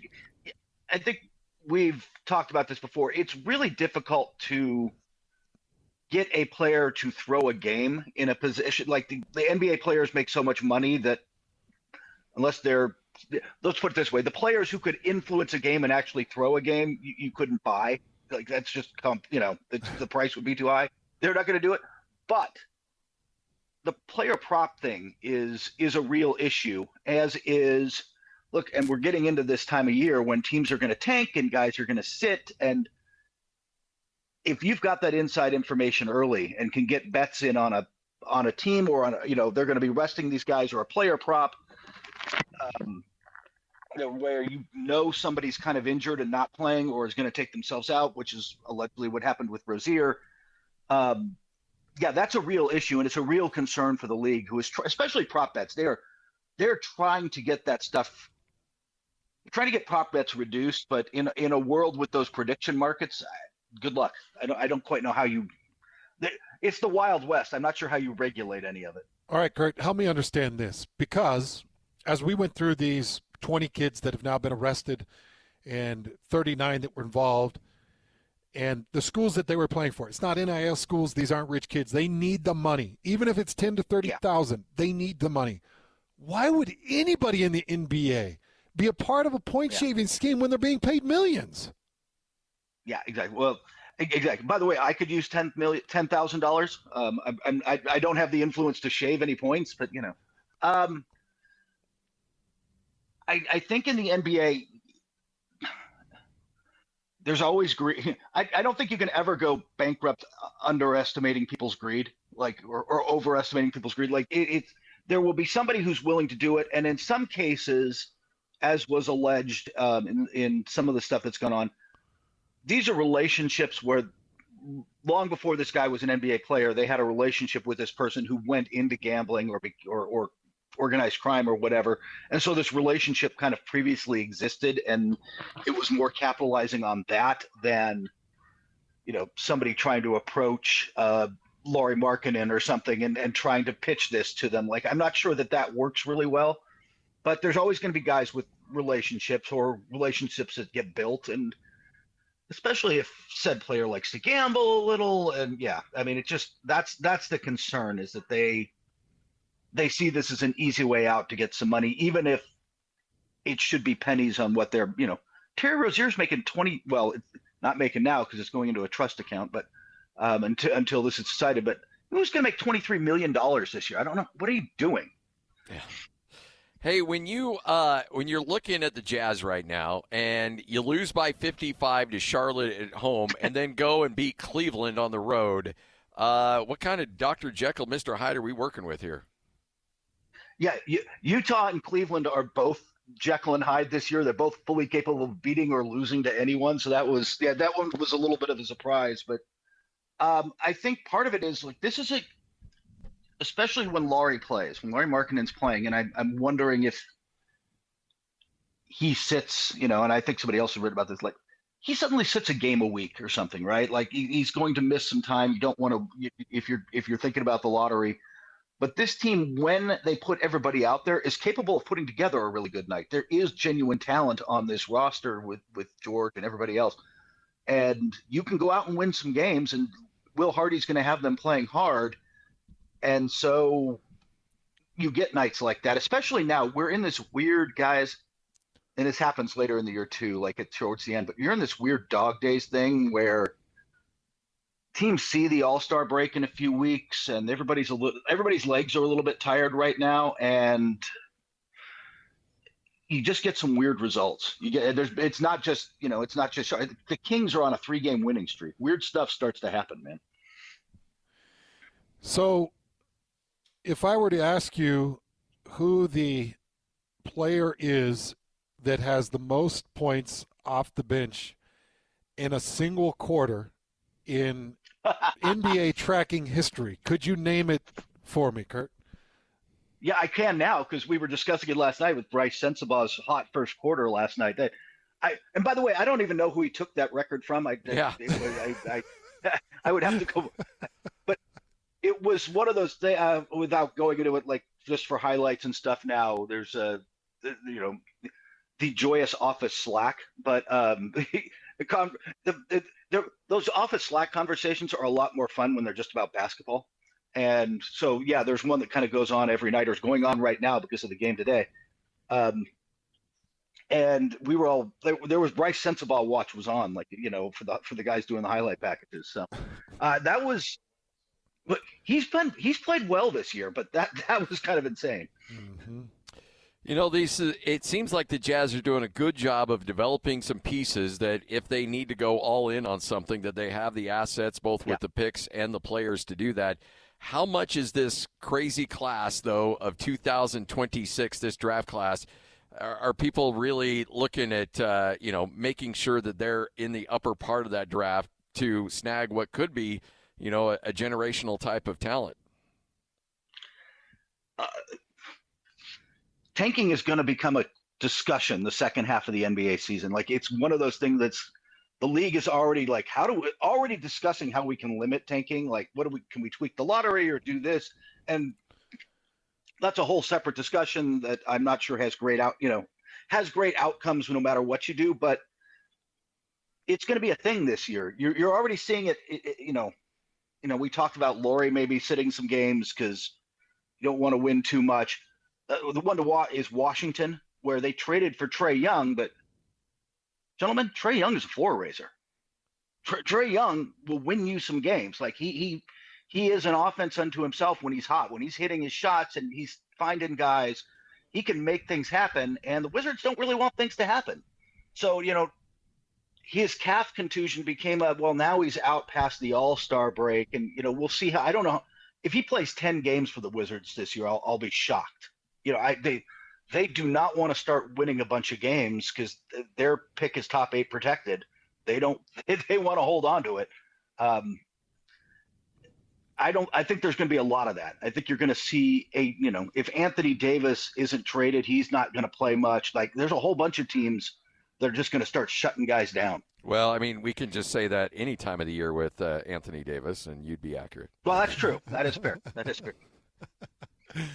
So, Kurt, I guess we're all kind of just watching the Utah Jazz, and I do think because we are in the market, we get pulled into this. Keontae George has really blown up, and Keontae has played a lot better. But I think you said it to me quite a few years ago when we started doing these conversations. Somebody has to score the points. And we get caught in this market is thinking, well, these Jazz players, they got to be worth a lot. When Keontae George is doing what he's doing, and it's great, how much worth can you attach to a player like that? And would he be somebody the Jazz are looking to move, or would he be somebody the Jazz are looking to build around at this point? I think ideally build around. I think ideally you would like to keep him and, Walker Kessler, who has had no shortage of interest from teams, and if he were healthy, we would be talking about him as a potential trade target this year, because there's a bunch of teams looking for centers. I think ideally you'd like to keep both of them and, get lucky in the lottery and bring in whomever, but if you get one of those top 3 picks and suddenly I was telling this to somebody the other day, we were having this discussion about, and, I brought up Washington before. Washington and Utah are 2 teams where, you don't think about it with Washington, but with Alex Sarr, and they just got Trey Johnson, who, this last draft, who's a guy can just get you buckets, and he's starting to find his footing in the NBA. You've got a nice young core started. You've got some good, young, interesting players that are kind of interesting to watch. You don't have that guy yet. And I think you try to hold out in this draft and get that guy, because if that guy lands, suddenly you're like, well, now all the pieces start to fit together, and we don't really want to trade these guys because we've got all these young players on the same timeline that are really good together. There's a lot of fans for George around the league. How good that, like you said, somebody's got to score the points, but I don't know that in his case, he's so young, and that ability to go get buckets, even if you don't think he's a number 1, which I don't know that he is, man, there's a real value for those kind of, Austin Reeves is going to get paid being that guy this summer, right? Like, if you can find those guys, they're really valuable. And I think Utah ideally would like to build this just out of the draft and then go use their free agency to go get the players that go around the young studs, as opposed to having to, it's hard to get those guys in free agency unless you're the Lakers. Well, we appreciate your time. Yeah, that's true. Hey, thanks for joining us. And then it takes Nico Harrison doing something really stupid. Oh. Yeah, get him back in the league. Yeah. Get him back in the league and get him working with Danny Ainge somehow. Yeah, so that we can be guaranteed funny, a number 1 pick. Like, yeah. I know you guys got to go. I was just saying, it's funny to watch how Mavericks are handling the Anthony Davis trade and not wanting to get suckered into a bad deal, because someone in ownership learned their lesson, didn't they? Yeah. Yes. They sure did. Yeah. Hey, appreciate it. Thanks as always, Kurt. You're the best, Kurt. Take care, guys. There he is, Kurt Helin, NBC Sports and ProBasketballTalk.com is right here on the Zone. Number 1. Miss any part of the show? Every moment of every show is available in podcast form by searching Hans and Scotty on your favorite podcasting platform or online at KSLSports.com. This is Hans Olsen and Scotty G on 97.5, the KSL Sports Zone. Hans and Scotty, 97.5, the KSL Sports Zone. All right, Hans and I, Hans is a spectacular individual, cool dude. We do radio. We think we're hot stuff every now and then. We don't hold a candle to this guy. No, he's good. Tim Murray, one of the best dudes on the planet from VSiN Network, kind enough to join us. How are you, sir? What's up, boys? I would disagree vehemently to that, but I appreciate the introduction. And, hey, if we want to get into it, BYU Notre Dame right now, let's do it. Let's go. Come on. What, is that why you guys have that? Sure, that's it. Yeah. Tim, insider all things preview? Notre Dame. When you saw the matchup, though, Tim, that had to shake you up a little bit. I was pumped, man. You and I actually were together, Hans. We were about to call the famous Idaho Potato Bowl, and I was bummed because USC is I can't say words on the air because the FCC would get mad at me. But they didn't want to play Notre Dame, and then they kept doing the runaround, and eventually it was like, let's play in week 0. So while I am upset and sad to see that rivalry go, I'm pumped for this year, man. I know it's far away. It's middle of October. Both these teams are doing well in the portal. That's going to be a big-time college football game, and it's going to be in Provo. So, Hans, I know you're going to be asking Kalani Sitake if you could find some eligibility and maybe get back out there. There you go. It would be so amazing. I'm pumped for that game. Do we know the week that's set? Is that week 1, 2, or 3? Have you heard on Notre Dame side of things? I heard October, but I don't know. I don't have that under great authority. All right, so we got to break this down. The story came out earlier today, college basketball, and you and I, we talked a little bit about this as well, where you were concerned that if there would be issues with gambling, it would be at these smaller conferences that don't necessarily are on the limelight, kids that aren't making NIL money. So to a certain extent, is this not very surprising to you, or where are your emotions out on this? Well, I'll be honest. Like, I've just kind of started diving into this story, and I appreciate you guys having me on because it made me maybe do a little bit more due diligence on it. You and I, Scotty, we were down in Tucson talking about sports gambling and what it means for the landscape of college basketball, some of these lower level schools, and you see these numbers coming out, whether it's it's $458,000 bet on a Towson, North Carolina A&T game, and initially, guys, my radar goes up because I'm thinking, and I've never worked behind the counter, but I do know plenty of people who work behind the counter who take our bets, right? And they don't normally let you put that down. Now, this must be, if I had to guess, and I think there's more things coming out, I think these were some big-time consumers or customers, so they were able to get some of these higher limits. If I walked up to the Circa Sportsbook today and I said, let me pull up the betting board today, and I said, hey, I would like to put down $458,000 on Liberty minus 8.5 against New Mexico State, they would not let me do it. There are limits because they would be like, wait, you usually bet whatever, and now you want to bet $458,000? What do you know, right? So there's radars set off. So it's just kind of surprising to me. And I know there's a lot of people out there, guys, that are going to say, see, this is what happens. This is what happens with legalization of sports gambling. And I would say this, it's not that simple. And here's the thing. This has been going on before sports gambling was legalized across the United States, and I think we're 38, 39 states right now, right? I mean, there's a Netflix documentary about the guy from Arizona State who was on the take for a year. There's offshore accounts, there's bookies, there's all of this. So finding these things out is actually, believe it or not, this is a good thing for Vegas and legalized sports betting because they don't want these types of things happening. But yes, there is a concern, certainly, when you see something like this happen and you see players for DePaul throw the first half and then come back and almost beat Georgetown because you could bet on a first half line as opposed to a full game line. So yes, there are concerns, no doubt. This has been going on for a long, long time. And I actually am of the belief, guys, that the legalization of sports gambling helps us find these, improprieties, if you will, in the sports gambling world. Okay, so Tim, you talked about $456,000, but let's just say it's Joe Schmo and he's walking up to a counter. Is there a number that they do attach a flag to it and say, that's alarming? Is it 4,000? Is it 10,000? Is it 100,000? Where the book will tag something on it and say this is something that we need to watch.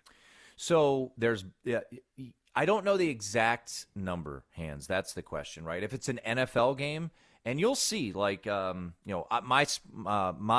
studio is inside the Circa Sportsbook, and they'll put out, for game day, limits are, I don't know what their limits are. Let's just say $100,000, right? Because it's game day. There's left information out there. There's going to be, if they don't know you, right? Once again, I'll use me as an example.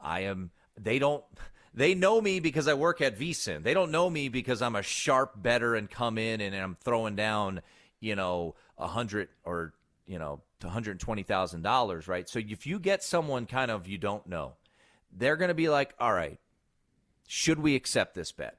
Why do they want to put this down? So there is a little bit of a flag raised, certainly, right? So Do they make the run around town, right? They go to a bunch of different books. All right, we're going to go to, the Red Rock Casino, and then we're going to go over to South Point, and then we're going to go to, Mandalay Bay, and then we're going to go to Circa, and then, wherever, and kind of get down $1,000 everywhere. $1,000 probably not going to necessarily raise an eyebrow all that much. So, yeah, I don't know what the exact number is, but you look at Pete Thamel's, part of the reporting that was out there, $458,000 on Towson to beat North Carolina A&T, $424,000 on Kent State to cover a first half spread against Buffalo. Like, I don't know what sports books are accepting those bets. That's the surprising thing to me. Now, I'm not going to say I know all the answers to the inner workings of sports books and all of that, but like, if I'm coming up to the counter and I'm betting a MAC game first half for $424,000, heck yeah, that's going to raise some flags. Not the brightest bulbs out there, honestly. Well, it was like the story that came out 2 years ago? I think it was Alabama baseball coach? Baseball and it was coach, like yeah. Some dude rocks up to a sports book in Cincinnati and is like, I want to put $100,000 on, whoever they were playing. It's like, this seems odd. And then you find out that the coach was in on it. It's like, yeah, sometimes, to your point, Scotty, maybe not the brightest bulbs out there. So when you see these things, it was like the story I mentioned. There's a Netflix documentary. I think it was called Bad Sport. It was like a mini series that they had. And it was an Arizona State player, and the students found out that he was on the take. So all of these ASU kids came to Vegas wearing their ASU garb, betting on the other team. And it was like, well, this is weird. What's going on here? And lo and behold, they found out one of the players was on the take.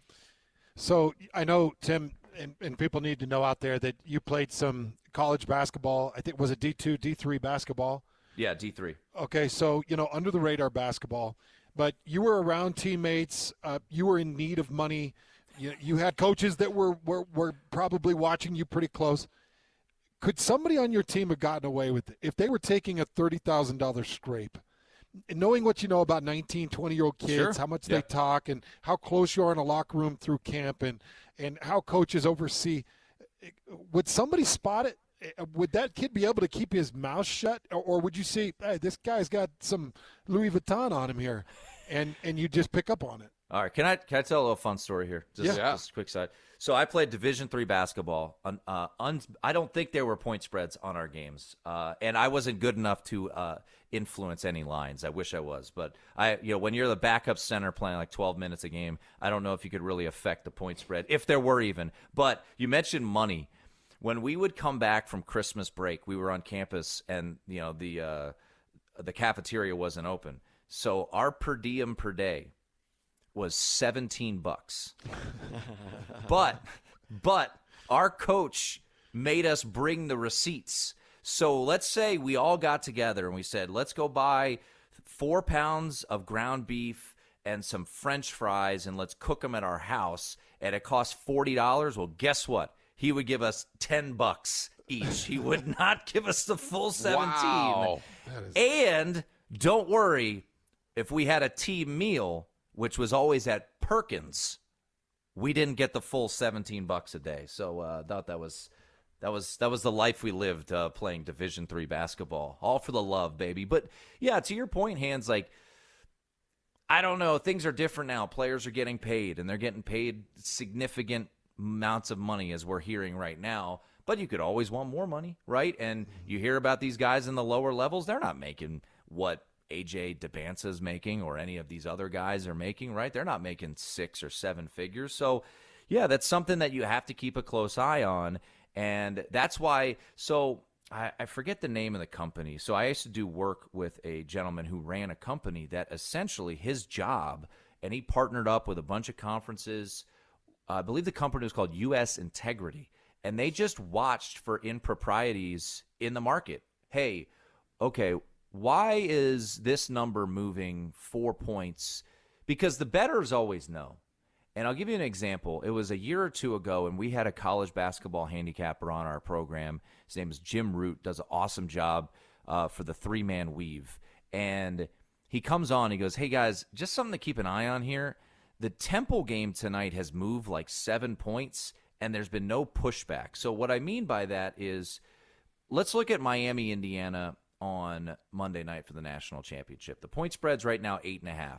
If it gets to 10, it's going to get immediately whacked by sharp guys, right? They're going to hit the other side. They're not going to let it stay there at 10. And there was just kind of a red flag waved on that Temple game a couple years ago because the line just kept creeping up, and there was no one on the other side pushing back on it because there's always going to be a numbers guy that's going to hit the other side. And that didn't happen in that particular game, and lo and behold, we found out that there was some shadiness going on with Temple. So, yeah, look, is today a good story for sports gambling or college athletics? Absolutely not. But, these are the things that we have to keep an eye on. And also, like, these sportsbook operators, I just don't know how you're letting people get down these big of bets on, like, first half lines. That's to me, that's poor bookmaking as well. So I think, and I was going to ask you the question. You kind of alluded to it. You mentioned the U.S. Integrity. I've heard of them, but I got to imagine the amount of money that casinos and sports books are putting into security to making sure that these things don't happen. And if they do happen, they get caught pretty quickly. Mm-hmm. I can't imagine that they're sparing any expense on that. Sure. No, absolutely, because you want to keep this buttoned up as possible. I'll give you guys an example, right? I always get asked about this because, for example, right now with the coaching carousel going on in the NFL, hey, what are the odds that John Harbaugh was going to be to the Giants? Now, there were some sports books across the country that allow that to happen. Every state has a different gaming commission. Nevada is as buttoned up as any gaming commission in the United States. Like, they don't want weird things. You can't bet on the Oscars here. You can't bet on free agent here.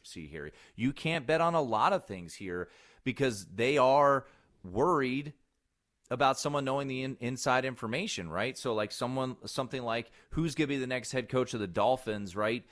We can't bet that here in Nevada. You could bet it offshore. You could bet it places that aren't regulated.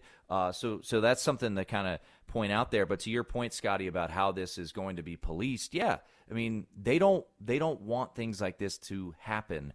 And in leagues like the NFL that are so heavily bet, and we don't believe more often than not there's wackiness going on, you tend to be able to bet more.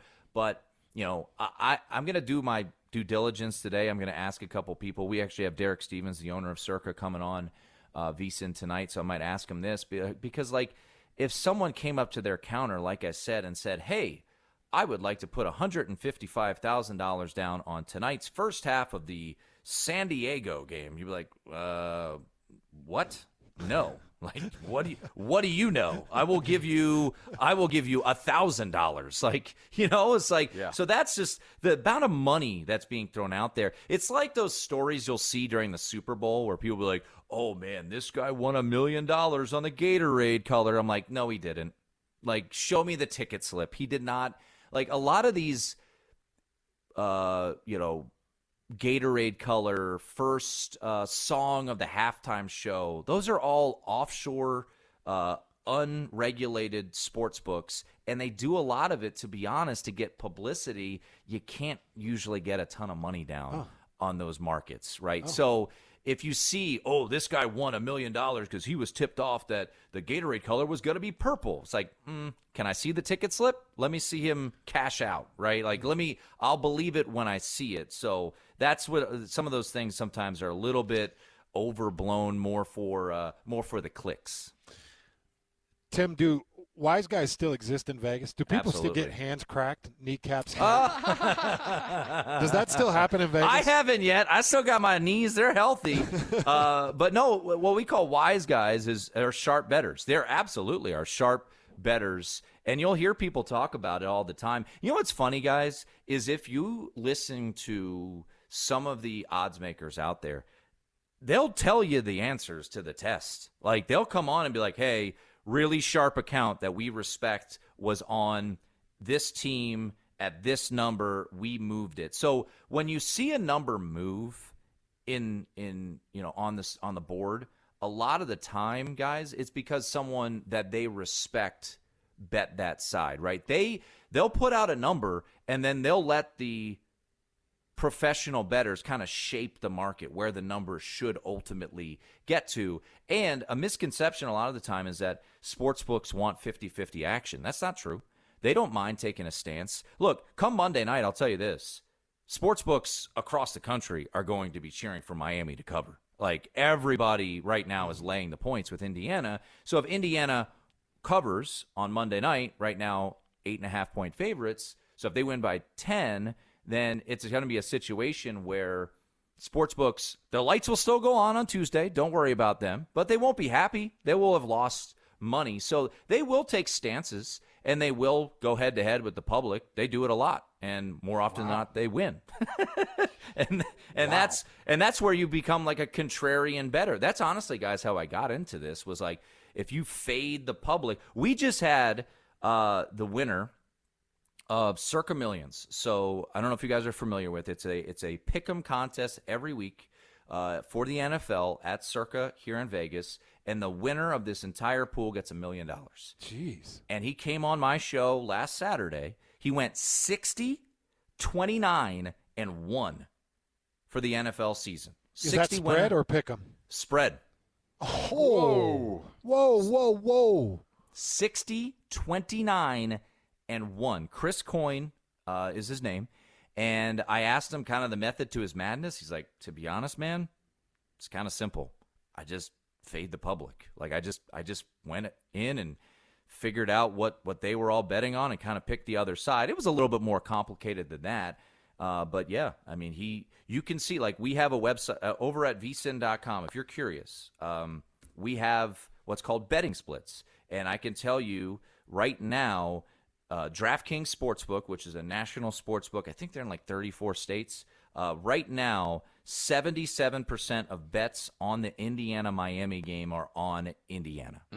So, once give again, me that number again, Tim. 77% as of right now. Now, this could change because the game is not till Monday. A lot of casual bettors aren't going to start betting this thing until Saturday, Sunday, or Monday. But right now, DraftKings is reporting that 77% of the bets that they have received on Indiana-Miami are on Indiana. Ooh, wow. To cover the 8.5 points. Hey, before we let you go, the traditional bettors, guys, your Sharks, the guys have been around doing it forever. They don't mess around with the crazy props, right? Touchdown scored in the first quarter. I mean, is that causing a little bit of the problem that we're getting so in the weeds on that stuff? Yeah, so it's a great question. Sharps will attack whatever they feel like they can get an edge on, right? And those, parlays, for example, they tend not to get involved in because the house wants you to bet parlays. Yeah. Because why? There's more opportunities for you to miss. You put out you bet a 5-leg parlay, you get great odds, but if you go 4-1, you're going to lose the parlay. But if you went 4-1 on straight bets, you would have profited money. So, yeah, that's an interesting thing. But to your point about sharp bettors, no, I know sharp bettors that attack, prop bets. As for the first touchdowns, probably not as much, to your point, Scotty, because it's a shot in the dark, right?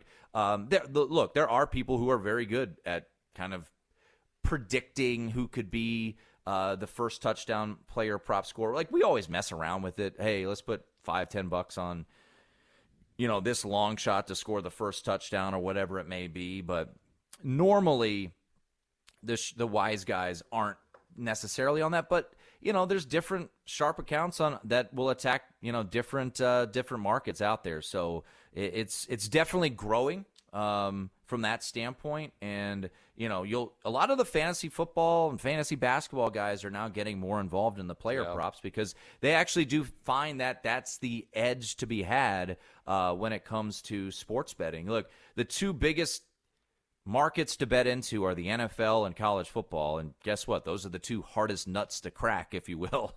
If you know your low-level college basketball, you might find an edge, in some of these particular spots. But yeah, we'll see how it all plays out. But for me, I'm a big situational guy, so like I